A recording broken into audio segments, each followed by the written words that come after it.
talking about disruption, talking about new business models, this is exactly the place to be. Obviously, you see this passion that people have about blockchain. So some of it is driven by basic trade mentality. We see gains, we want to go in on that. But a big part of that, and ask anyone who's creating a token or doing an ICO or doing anything new in blockchain, they'll tell you that they feel like they're creating the rules right now. This is our chance to shift everything and create new rules.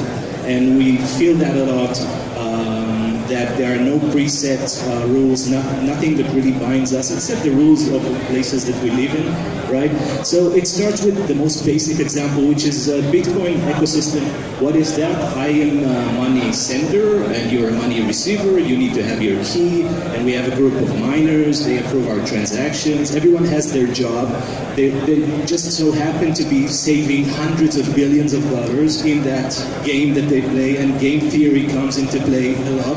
Because if I try to cheat, there are consequences to that. So this is the perfect example of a set of rules, a set of consensus that creates a new model.